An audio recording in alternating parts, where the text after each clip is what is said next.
Welcome to another in the Quick Look series where basically I go and take a car which I'm using as a hire car and tell you a little bit about it, or at least what I think about it. So today we're looking at the Suzuki Vitara. Now, the Suzuki Vitara originally comes out because the Suzuki Samurai, or the Jimny, which I've done a video on, came out in the 70s, early 70s, something like that. And by the mid-80s becomes rather popular, not as an off-roader, but more because it's a fashion accessory, something that the socialites, urban people who go around town like the look of it, like being able to drive it. It allows them to be a bit higher and something they like to drive. So Suzuki take a look at that and go, oh, hey, we can make something a little bit pricier that's maybe a little bit more luxurious and a little bit bigger. And so they create the Suzuki Vitara. And this car is not that car, because that car was four-wheel drive. It was still an off-roader. It still had semblances of being an off-roading car. This car doesn't have four-wheel drive. This is strictly a two-wheel drive car. So originally the car was a four-wheel drive car, but nowadays it's changed its form and function. Now it's really a mini crossover, that sort of car. And to be honest, my opinion is it's a pretty good car at its job. I have recently driven a Volvo XC60. I have a Honda CR-V, and I've also recently driven a Nissan Qashqai, and those cars definitely feel like crossovers. Those cars feel that they are more top-heavy, and this car doesn't. It feels more planted on the road, it feels more planted in corners. It's a good compromise between a regular sedan or saloon car or a regular hatchback and something that's maybe a little bit taller. So to me, it's a good compromise. Well, normally in car reviews, you get people who have cleaned their cars and they look absolutely perfect. I'm not doing this. This car, it was cleaned when I got it from the car hire place, but it's been down many roads and it's a bit dirty already. But let me just show you the boot space.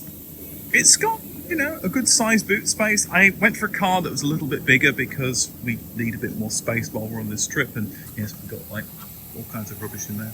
But you got space you can put a good size 3 big bags in here. Works pretty well. Obviously you can put the seats down just like you can with every other car. Suzuki make a good car. I'm really impressed with the quality of this car, but then most cars nowadays, the quality is pretty good. Everything's well bolted together and works pretty well. And yeah, Suzuki knows what they're doing. They make a very good car. So let me tell you a bit about the interior. So I've been driving this car for quite a few miles now, and I say I've been enjoying it. I think it's a very well put together car. It drives very well. 6 gears, manual gear with reverse, and surprised if it didn't have reverse.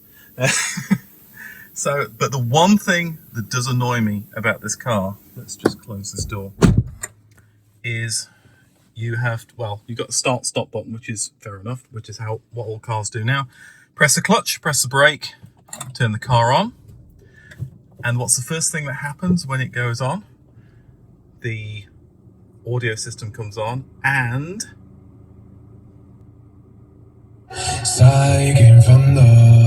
music incredibly loud. We've been going all over the place in around Europe, and it still manages to pick up some radio station, and whenever you turn it on, it comes on full blast, and it's incredibly annoying. I keep turning it off, but it keeps putting it on all the time.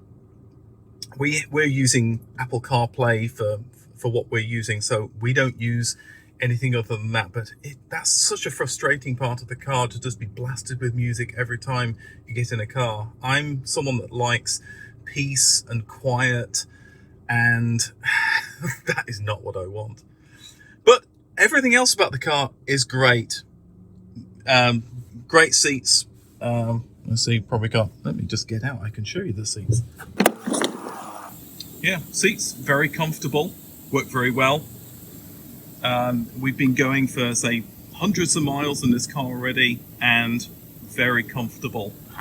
It's got all the mod cons, it's got rear parking, assisting, it's got, yeah, the normal stuff that you get with cars. Every car has these sort of latest gizmos and gadgets, cruise control, and it even slows down. It has a cruise control where it will automatically slow down for you. That works really well.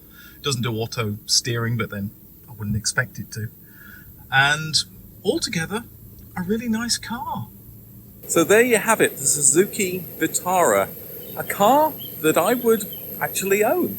It's a nice, well put together car. If you're in the market for this sort of thing that can take 5 people and three large bags, and you need that sort of space, something that's a little bit higher than a regular car, but not something that is going to be awful when you go around corners, works pretty well.